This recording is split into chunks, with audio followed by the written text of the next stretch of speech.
it would play, but then you have kid sweats, and so like you don't want that either. Yeah, listen. Yeah. Do what you gotta do, okay? It's called fashion. Yeah. Some people do anything not to wear a tie. Well, there's that too. That was funny.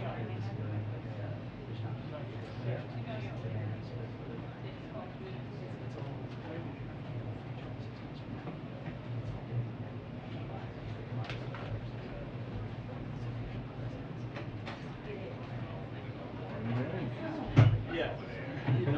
Yeah, exactly. What's that? I mean, well, this might. Yeah. Yeah. Yeah.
I know, isn't it wild?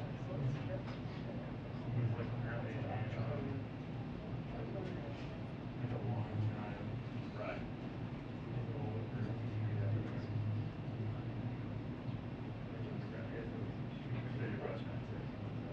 Wanted to do it. Never got a chance. Pandemic cancellation, staying out to make a decision. Yeah, it's really neat.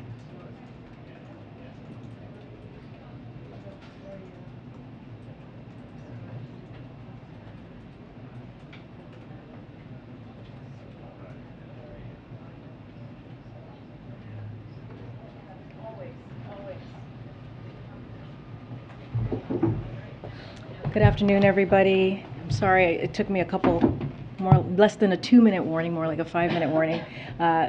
You guys would appreciate it. I bumped into Simone Biles, and I thought I'd say hello to her. I think you guys would have done the same. So. I believe she's on the White House North Lawn doing some interviews. Anyway, good afternoon, everybody. It's good to see everyone. Happy Thursday. Okay, I do have a couple of things that I want to share with all of you. So this week has been marked by honoring service to our nation through presidential medals of honor and freedom. And I think some of you may have been in the room on Tuesday and today. I don't think there was a dry eye in the room. It was just such a beautiful, impactful, powerful moment.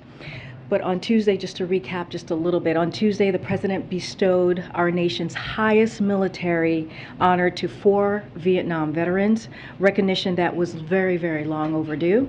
And today, as we all just saw, some of you may have been in the room, we saw 17 individuals spanning different backgrounds, careers, contributions to the United States, receive the Presidential Medal of Freedom, the nation's highest civilian honor. President Biden has long said that America can be defined by one word, and that is possibilities. These Americans demonstrate the power of possibilities and embody the soul of the nation, hard work, perseverance, and faith. Today, the Department of Transportation announced nearly $1 billion in funding from President Biden's bipartisan infrastructure law to 85 airports across the United States to modernize their terminals. For example, in Orlando, we are investing $50 million to construct 4 new gates, increasing capacity and providing ADA-compliant facilities. At Pittsburgh International Airport, we're investing $20 million in building a new terminal, which will include improved security screening and baggage inspection systems. And when all is said and done, the bipartisan infrastructure law will pour $5 billion into similar terminal projects and $25 billion total to airport-related infrastructure across the country. So investing in terminals is not something the federal government typically takes on. Usually it's local airports and owners and airlines who tend to do that. But thanks to the president's infrastructure law, we are able to step up and make these kinds of investment that will benefit traveling Americans. Finally, lastly, Senator Mitch McConnell is holding hostage the bipartisan package, a bipartisan package. The Bipartisan Innovation Act, which would make more in America and strengthen our competitive edge with China. And he's doing all of this. He's putting this in hostage, this bipartisan law, to protect the big farmers' profit. It is outrageous. And here's the thing. We must do both, and we can do both. I remind you and all others that when Leader Mitch McConnell himself agreed last fall that bipartisan negotiations shouldn't be paused for other priorities, saying, and I quote, "Republicans have been negotiating in bipartisan good faith to meet the real infrastructure needs of our nation. The president cannot let congressional Democrats hold a bipartisan bill hostage over a separate and partisan process." I want to be clear here, though. Negotiations have been productive, and in recent weeks, negotiators made progress in key issues of the Bipartisan Innovation Act. So we are ready to finish up this process of negotiating and pass this bill. It's now or never to do this. Other countries aren't waiting. They are offering tax incentives for companies to invest in new manufacturing lines. Companies are currently making their investment decision. And here's the bottom line, we gotta get this done. We can do both. So I say to Mitch McConnell, let's get this done. All right, with that, Amr, what's your question? Your first question. Sure, thank you. With Prime Minister Johnson's resignation today, I know you don't like to get into other countries' politics, but more substantively, what does this mean going forward? Big ally, you basically have a caretaker lame duck Prime Minister now, but this is a very difficult time in Europe, obviously, and the President's efforts to keep Europe paddling or rowing the same way on Ukraine is top of mind now. Is there any concern that this becomes a little bit more difficult when you have a big partner like Prime Minister Johnson in the position he's in? So I'll say this, our alliance with the United Kingdom continues to be strong. Our special relationship with the people in the country will continue to endure. None of that changes. And I will remind you just a week ago today, when the president was in NATO, in Madrid, for a historic NATO summit, as you heard him speak at the press conference. And you saw what happened. You saw a reassurance, a reaffirmation of NATO countries saying again what they are going to continue to do, continue to support Ukraine in their effort to defend their democracy against Putin's brutal war. And so that is not going to change. And not only that, you saw a potential expanding of NATO with 2 additional countries, which is incredibly important, something that the president has worked very hard on these last several months, who's also led on this effort. You saw other alliances make a commitment to increase their security assistance. And so all of that, what you're seeing currently today, because of the leadership of this president, is a more unified NATO. And I don't think that changes at all. And you saw him at the G7 in Germany, where you saw him with the G7 leaders, the same. You saw a committed alliance amongst friends, amongst other countries, on everything that they're going to work on together to push America's interest, and also the interest of other countries as we look at the global challenges ahead. Okay, just one more on now that Brittany Griner has pleaded guilty. What is the next steps that the administration is contemplating? Does the president support Bill Richardson going over to Moscow to try to fashion her release? And would the administration entertain a trade of Russian detainees in American custody for Ms. Griner, particularly the arms dealer Victor Bout? So just to be clear, so I've said this before, but I want to state it again. We believe that the Russian Federation is has wrongfully detained Brittany Griner, and she is in intolerable circumstances right now. And we are going to do everything that we can. The president has this top of mind to make sure that we get Brittany home safely, and also Paul Whelan. That is an important priority of the president, and we've been clear from day one when it comes to U.S. nationals who are being held abroad, who are being held wrongfully, detained wrongfully, who are being held hostage. We are going to do everything that we can, use every means that we have to bring them home. I'm not going to negotiate from here. I'm not going to lay out exactly the steps that we're going to take. As you can imagine why. We want to make sure that we do this safely. As you know, the president wrote a letter to Brittany Griner. He spoke to her wife yesterday. And so Secretary Blinken, just on the letter, because I know people were asking me, I think people saw this already, the letter was delivered to her. He tweeted, U.S. Embassy and Moscow officials again attended Brittany Griner's trial today and delivered to her a letter from President Biden. We will not relent until Brittany, Paul Whelan, and all other wrongfully detained Americans are reunited with their loved ones, and that is the focus of the Secretary of State. That's the focus of the President's national security team, and his focus as well. Karine, follow on that, please. Karine. I didn't. Oh, it was April. I'll come back to you. On that note, Paul Whelan's family says that they have not heard directly from President Biden. Does the president have plans to call the Whelan family as well? So I don't have a call right now to announce or to preview for you today. Look, we can't even begin to imagine what his family is going through.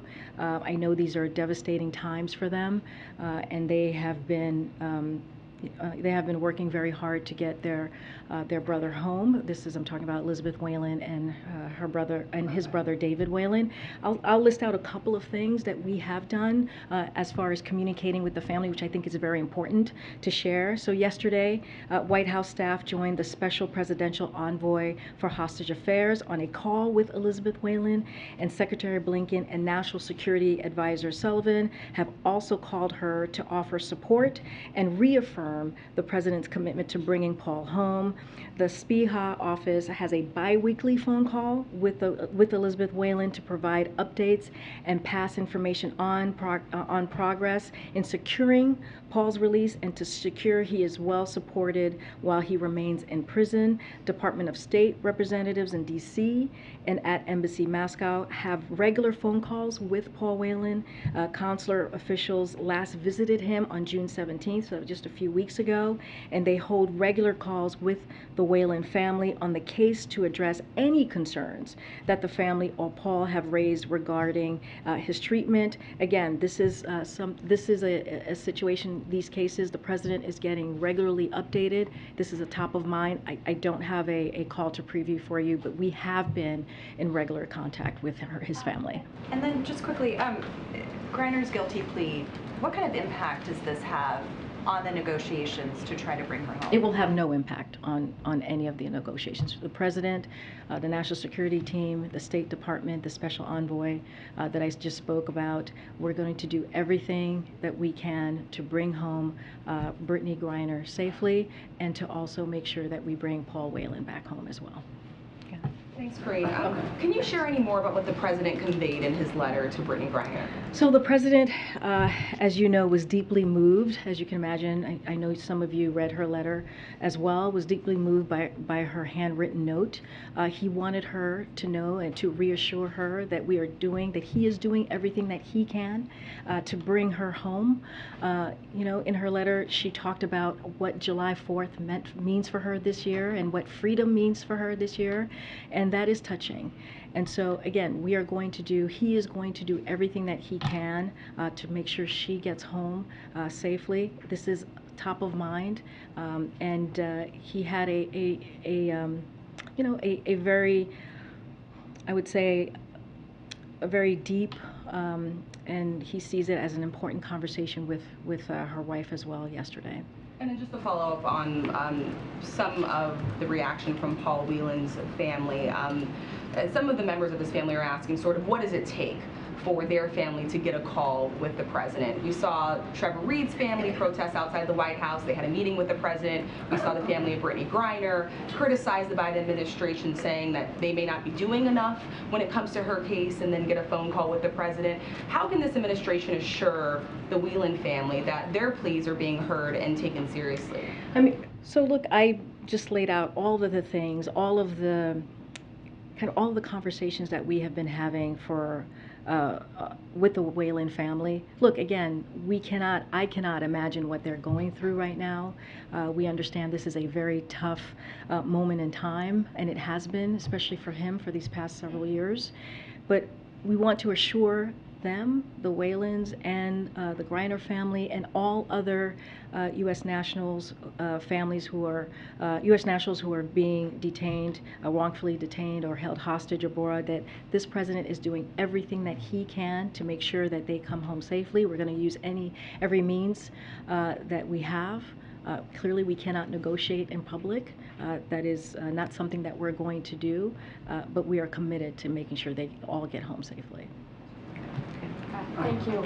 Just a quick follow-up on Boris Johnson. Has the president had a chance to speak to him since he announced his decision? I don't have a call to read out for you. As I mentioned just moments ago, he saw Boris Johnson in Madrid at NATO most recently, and also at the G7 in Germany. And I think you guys were all there. They had a pretty friendly and close interaction, and they have reaffirmed their commitment to agenda that matters to both the United Kingdom and to the United States, and we believe our alliance with the United Kingdom will continue to be strong. Does he plan to speak to him, Karine? I don't have anything to preview for you at this time. And a quick question on Roe. We did see the president meet a bunch of governors earlier this week, and if you can talk a little bit about sort of the events, including meetings or speeches that the president is planning, to give or attend or be a part of in the coming days that involve him talking about reproductive rights. So I'll say this: the president president is not done speaking on how he's going to continue to fight for women's freedoms and women's rights, especially after this extreme decision that we saw come down on Roe by the Supreme Court. He is committed to this. I'm not going to get ahead of this president.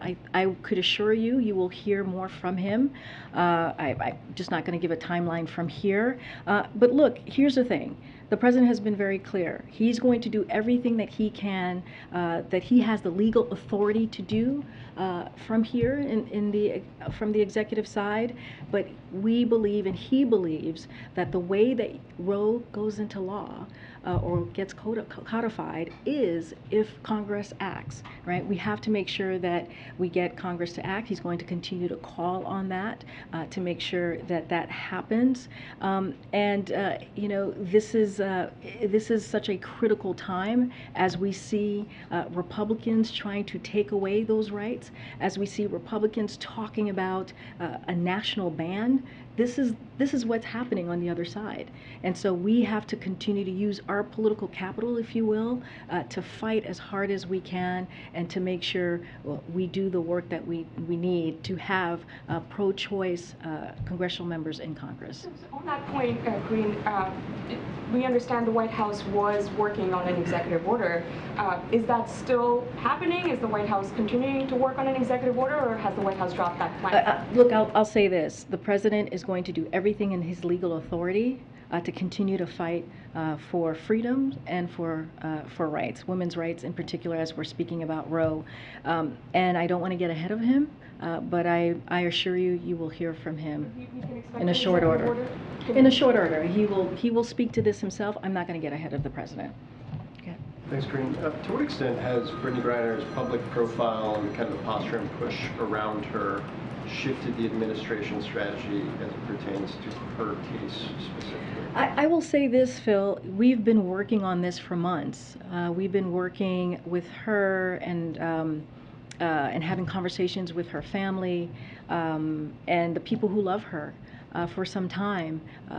Secretary Blinken, I have mentioned his regular contact with the family and friends.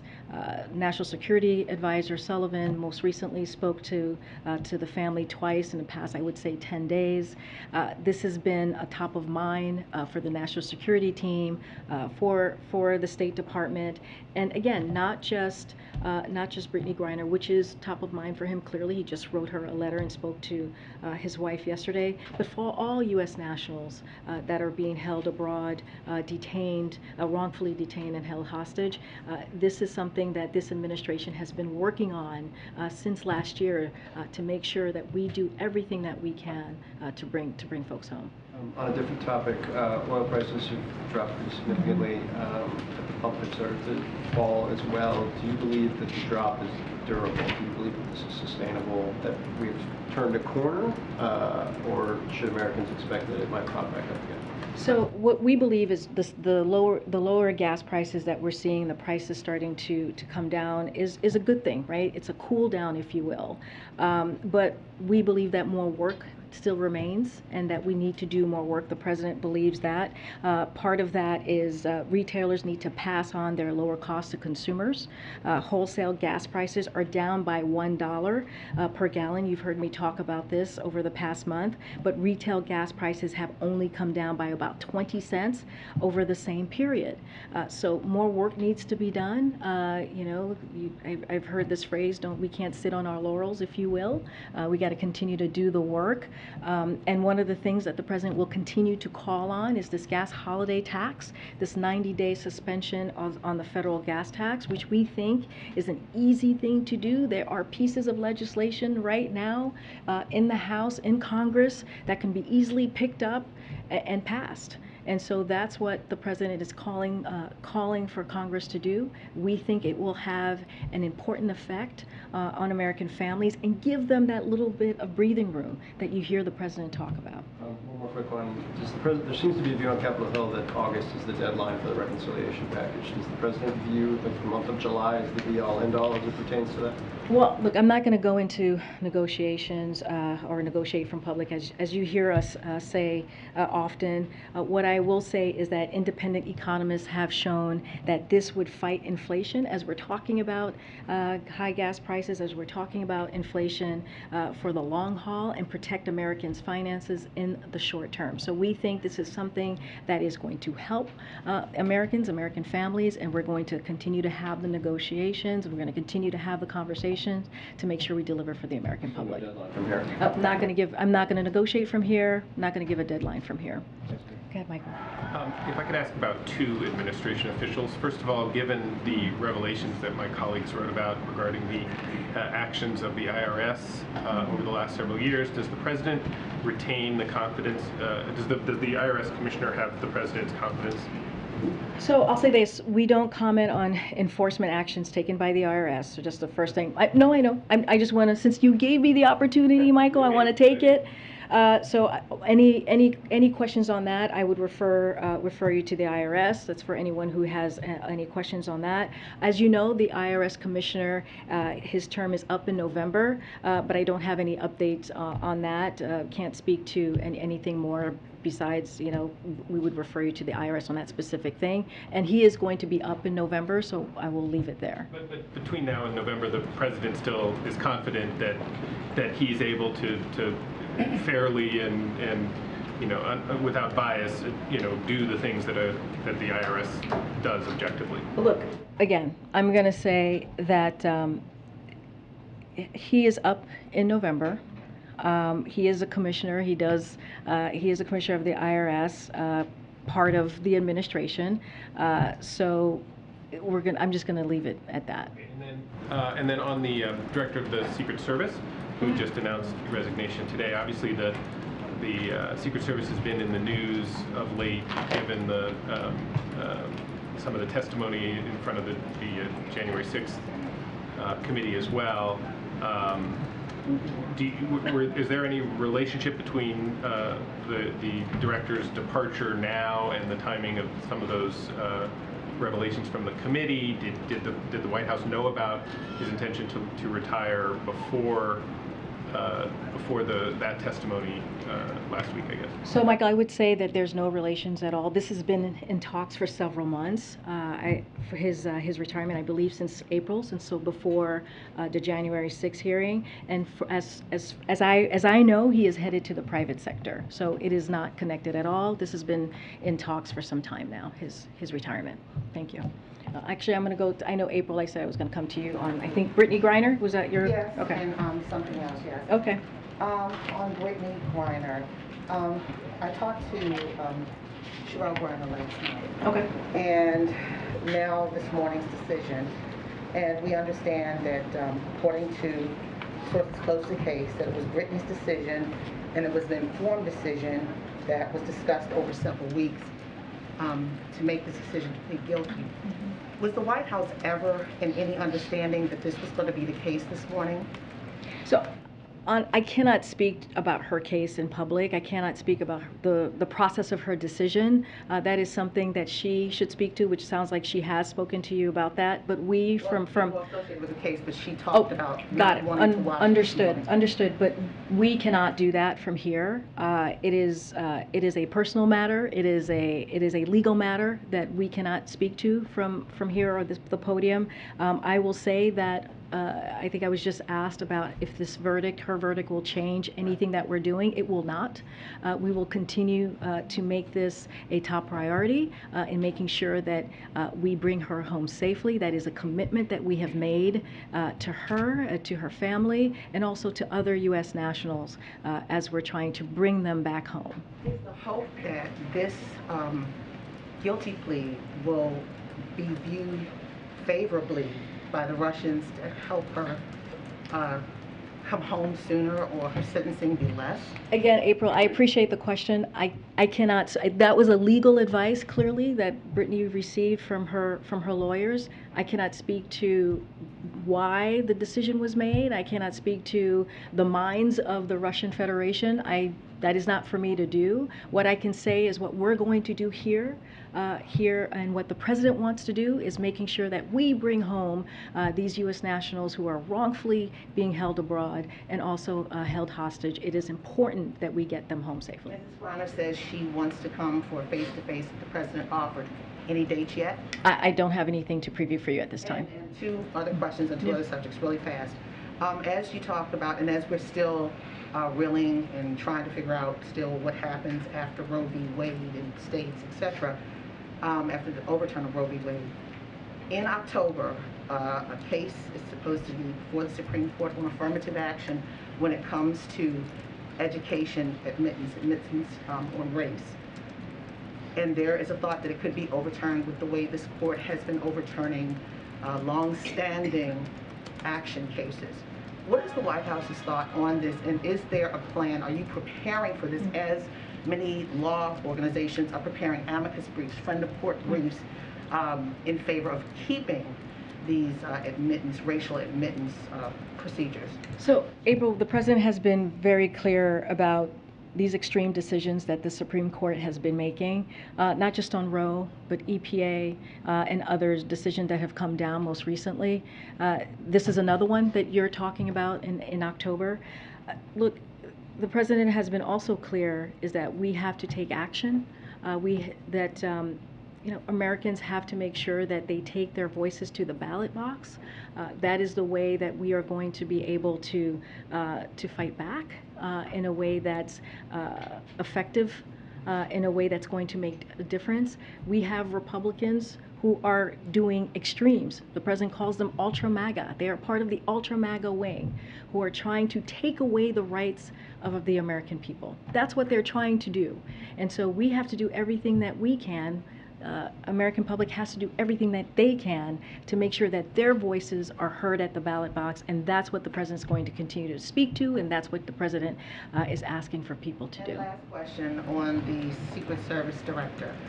Is equity and inclusion still a part of the president's hiring practices when he looks at that spot? Because you have never had a black man or someone of another color, I guess, be the head of that organization. So I'm not going to get ahead of the process, but as you know, this is a president that prides on making sure that we have equity, that we have inclusion. You see that up and down his administration. He wants to make sure that we have an administration that looks like America, and so that is a priority for him. I cannot speak to that particular potential vacancy. That is something that a decision has not been made, and so I'm not going to get ahead of the president on that. Okay. Go ahead, Tam. Yeah, thank you. Back when the president did sort of the small signing ceremony for the gun legislation, he said that he was going to do a bigger ceremony later. Is that still in the books? And can you give any sort of a preview of his message? A lot has happened since he signed that bill, and outside advocates are pushing him to go even further. Yeah. And he wants to go further. I mean, he has said that. He has been very clear on saying that as much as he welcomed the bipartisan gun reform legislation that he signed into law right before he left for Europe, he had said, we need to do more. He has been very clear on that.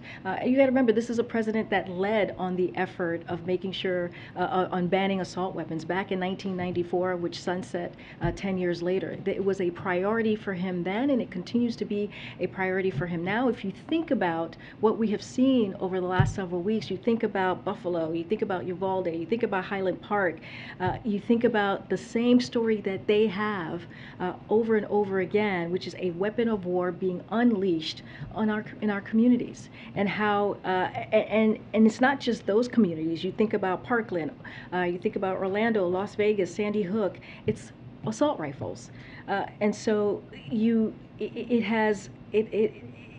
and you think about what it's done to families and communities. These are assault rifles that, that bodies are too mutilated for families to even recognize, that they have to do a DNA test That should not be happening in our streets. It should not be happening in our streets. So the president believes that we need to ban assault weapons. This is something that he has talked about again for years. This is something that he wants to see happen.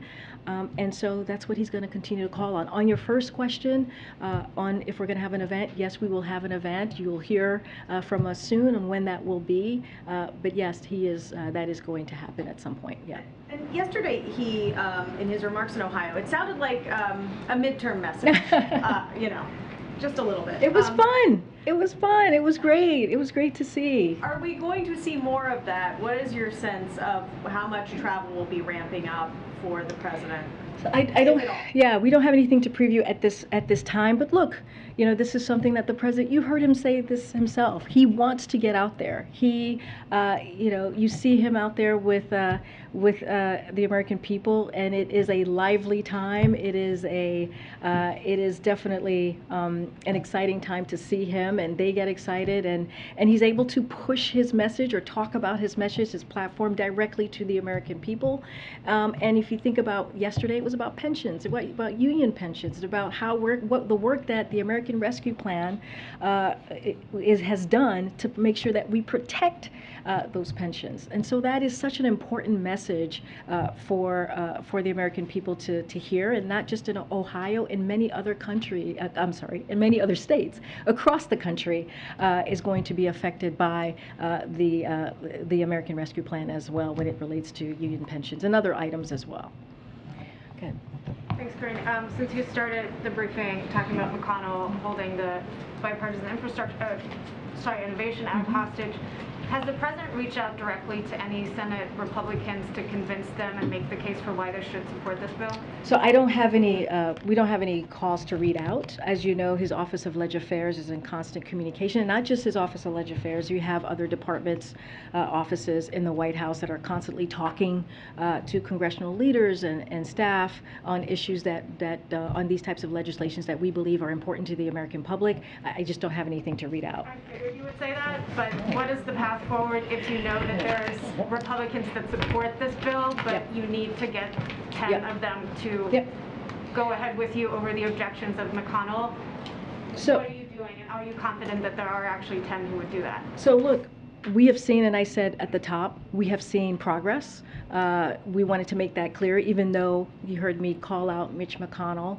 We have seen some progress.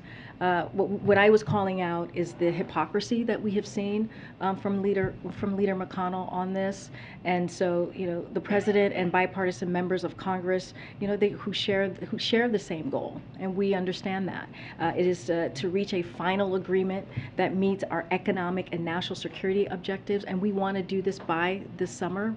We feel confident in that, and we're going to continue to work to make that happen. We know companies are making decisions now on where to invest this year, so the time is now to act. That's why I said if it doesn't happen now, it won't. So we are going to do everything we can to make sure that we make this happen. And then one follow-up to Michael's question on the IRS commissioner.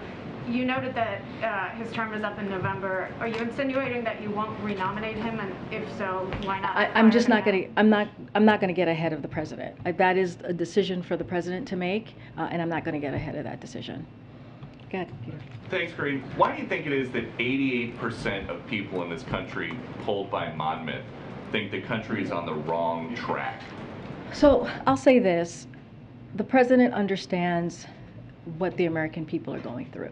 He understands that gas prices are high because of Putin's tax hike, because of the brutal war that Putin has taken on in Ukraine, and their brave fight for their democracy. That's what we're seeing here. And also the food insecurity, the food cost has skyrocketed, and that's why the president has done everything that he can to blunt those high prices. That's why he's tapped into the Strategic Petroleum Reserve. We saw a historic amount of barrels coming out a day, 1 million a day.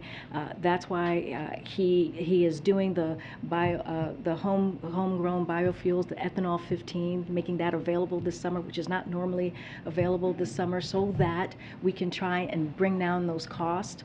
And that's why he's going to continue to work to make sure we lower those costs. Look, but again, we understand what the American people are feeling. We're doing everything that we can. We have a plan. Here's the thing. We have a plan.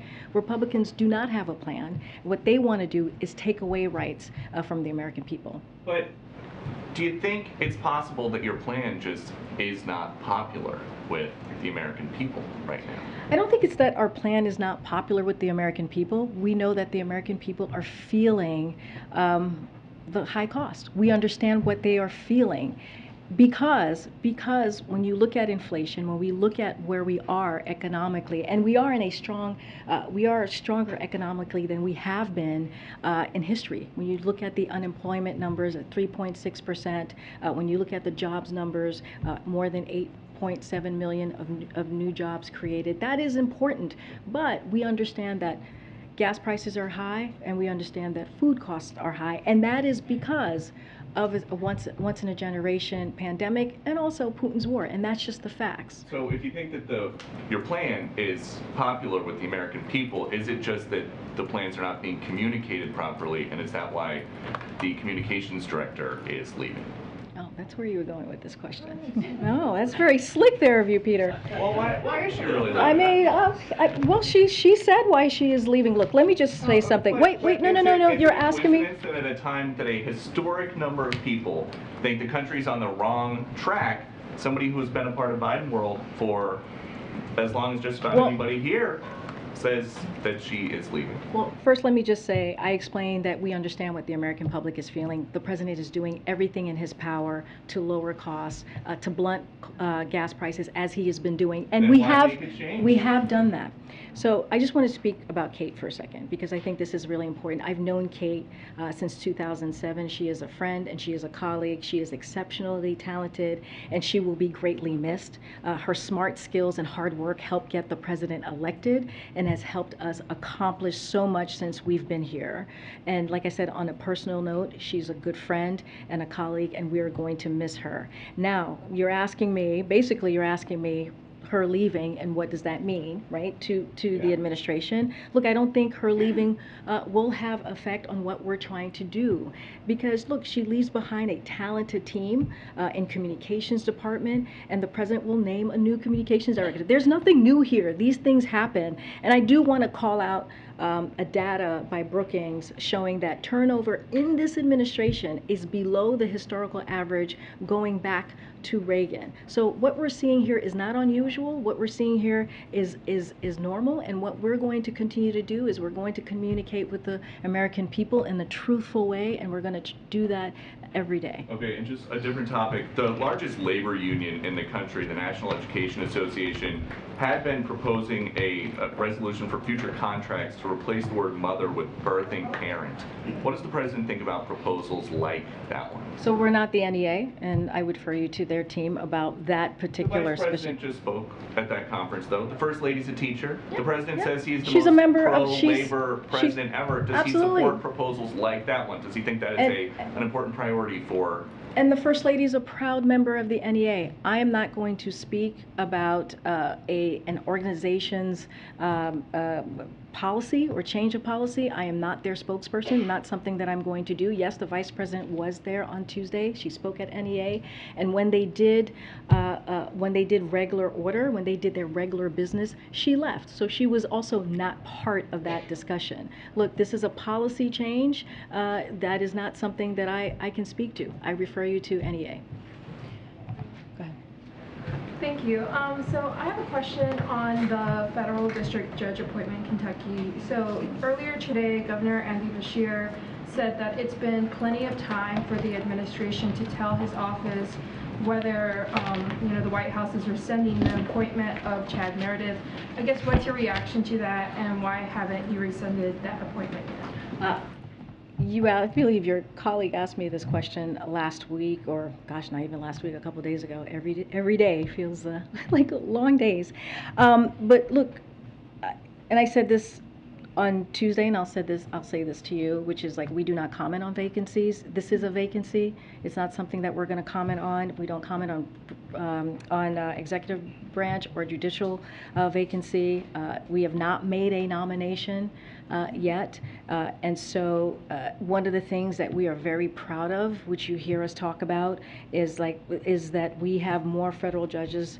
We have done more federal judges during this administration than any of the last 3 presidency. It includes making sure that we do history making first to help our judiciary represent the diversity of America, and we're going to continue to do that.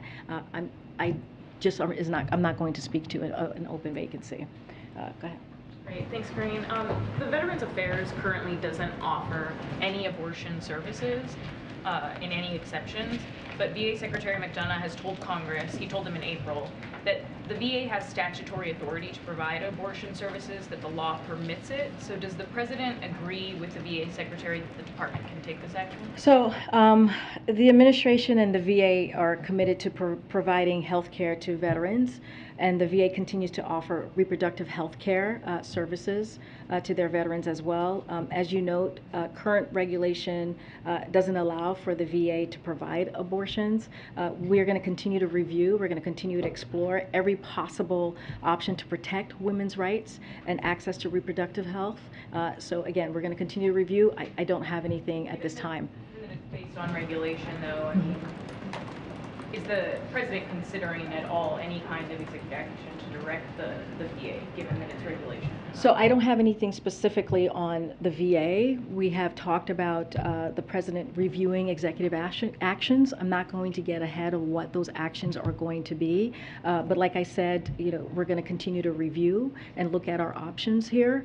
And the President's going to continue. He did use his executive authority when the decision came down, within hours of the decision that came down, the Roe being struck down.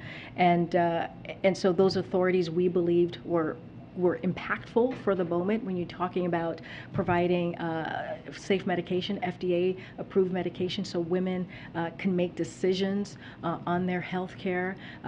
Medication, which is what majority of women use when they are looking to make that decision on an abortion, which is a very personal decision. And also women who have to travel as well, making sure that DOJ protect their rights. And we think that those are incredibly impactful, incredibly important, and like I said, the President's going to continue to look at all his options. Let me come back up here. Okay. Karine, you've mentioned a few times in this briefing the importance of electing candidates that are supportive of access to abortion. I'm wondering if the President feels that that is the Democrats' best path forward at this point in getting some sort of legislation passed that would legalize abortion access, that it really is up to what happens this November and nothing can really get done before then. Well, I can't speak to any political election process and what strategy we're taking. What I can say is the President has been very clear. He is going to do everything that he can to protect freedoms and rights for women and the American people. As we know, the Supreme Court, as we saw what Clarence Thomas wrote, they're going to go further. And that is something we should really listen to and pay close attention to. And it is going to happen. This is something that the President has said. And so what I would say is he's been very clear. We need Congress to act. We need to codify Roe, make that the law of the land. That is the best way we're going to protect rights and freedoms. And if it doesn't happen in Congress, he has asked the American public to take their voices to the ballot box to make sure to do what you just asked me, to make sure that we have pro-choice members in Congress. All right, thanks everybody. I'll see you tomorrow. Thanks, Griner.